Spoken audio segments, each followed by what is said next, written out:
Selamat siang Pak Greg dan teman-teman. Perkenalkan, nama saya Anindita. Di sini saya akan menjelaskan ringkasan mengenai Pancasila hidup sebelum Indonesia merdeka dan menjawab pertanyaan dari modul. Kita akan memulainya dari ideologi Pancasila.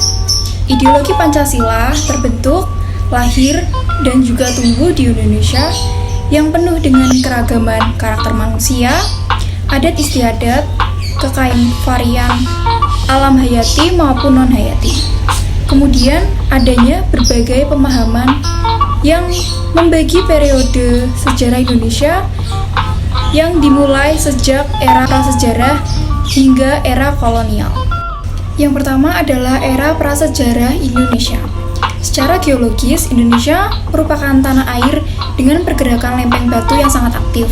Dengan demikian, dapat memengaruhi kekayaan flora dan fauna, termasuk Homo sapiens.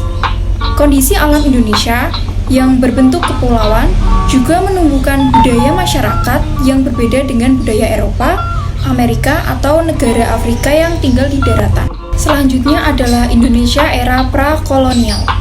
Sistem kemasyarakatan yang cukup memadai pada zaman ini adalah kerajaan atau sistem monarki. Monarki bukanlah demokrasi di mana setiap rakyat mempunyai hak atau kewajiban yang setara, dan bukan sistem demokrasi yang menjadikan hak asasi manusia sebagai pedoman pemerintahan. Sistem monarki ini dipimpin oleh seorang penguasa mutlak yang disebut dengan raja. Pada sistem ini, para kolonialis berhasil menganalisis kelemahan sistem ini untuk kemudian dijadikan menjadi sarana perdagangan yang sangat menguntungkan. Sebagai contoh, misalnya tradisi kultur stelsel atau sistem tanam paksa pada tahun 1830.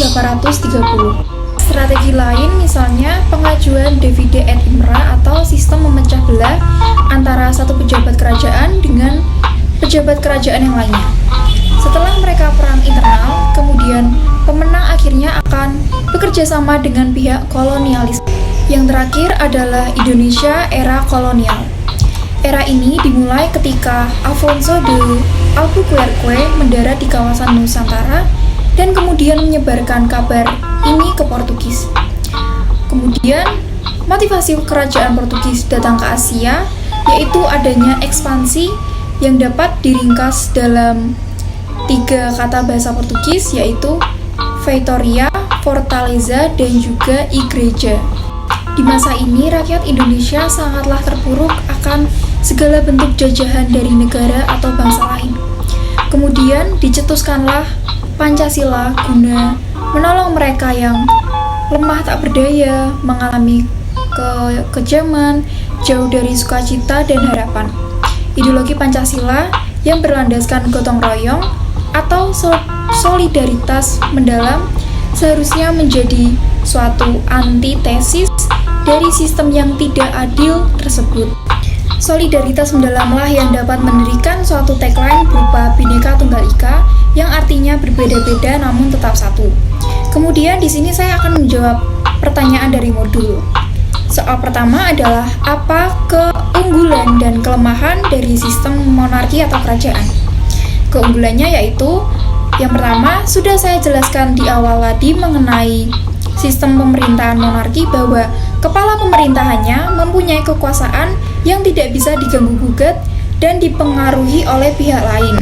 Dan kepala pemerintahnya yaitu adalah raja.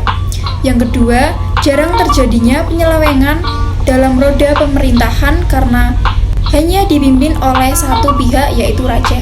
Kemudian kelemahannya adalah yang pertama, pemerintahan hanya dipegang oleh keturunan penguasa saja. Dan yang kedua, munculnya ketidakadilan karena perbedaan kasta sehingga rakyat kecil banyak yang terpuruk. Selanjutnya soal nomor 2 adalah apa keunggulan dan kelemahan sistem kolonial. Keunggulannya yang pertama, bertambahnya pengetahuan rakyat Indonesia berkat pengajaran dari para kolonialis. Contohnya dalam sistem tanam paksa. Di sini rakyat Indonesia dapat pelajaran mengenai segala sesuatu yang berhubungan dengan pertanian. Yang kedua adalah rakyat Indonesia mampu mengetahui potensi alam Indonesia berupa rempah yang sangat melimpah dan beraneka ragam.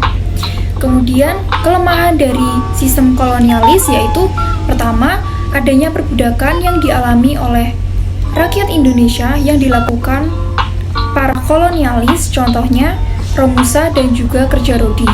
Yang kedua, kekayaan Indonesia terus diambil oleh para kolonialis. Dan yang terakhir adalah tidak adanya keadilan yang diterapkan di sini. Soal nomor 3, mengapa dalam sejarah Nusantara banyak terjadi perebutan kekuasaan dan konflik yang membawa banyak korban rakyat biasa?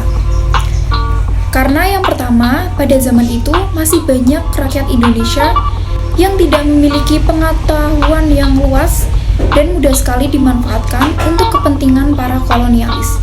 Yang kedua, tidak adanya sebuah ideologi negara yang dapat melindungi hak asasi rakyat Indonesia dari segala perbudakan. Yang ketiga adalah rakyat Indonesia mudah diadu domba dan tidak adanya sarana dan prasarana yang memadai yang cukup untuk keberlangsungan hidup rakyat. Soal nomor 4, mengapa menurut perumus ideologi Pancasila, nilai-nilai dalam Pancasila adalah solusi bagi rangkaian panjang konflik di Nusantara? Karena Pancasila sebagai ideologi negara memiliki tujuan bersama bangsa Indonesia yang diimplementasikan dalam pembangunan nasional, yaitu untuk mewujudkan masyarakat yang adil dan makmur, baik secara material maupun spiritual. Tujuan tersebut dicapai dalam wadah negara kesatuan Republik Indonesia yang merdeka, berdaulat, bersatu, dan berkedaulatan rakyat. Selain itu, Pancasila sebagai ideologi juga mencakup sikap warga negara yang mewujudkan kehidupan bangsa dan dunia yang aman, tentram, tertib, dan juga damai. Soal terakhir, nomor 5, mengapa Pancasila sungguh sesuai dengan kehidupan rakyat Indonesia? Karena Pancasila memang dibuat sesuai dengan kebutuhan masyarakat Indonesia. Contohnya dalam hal ketuhanan, kesatuan, dan juga keadilan. Sebelum adanya Pancasila, kehidupan rakyat Indonesia sangat jauh dari kata sejahtera. Maka dari itu, terbentuklah Pancasila sebagai ideologi negara yang dirumuskan untuk meredakan penderitaan rakyat yang terjajah oleh keserakahan manusia pada waktu itu di dalam satu semboyan Bhinneka Tunggal Ika.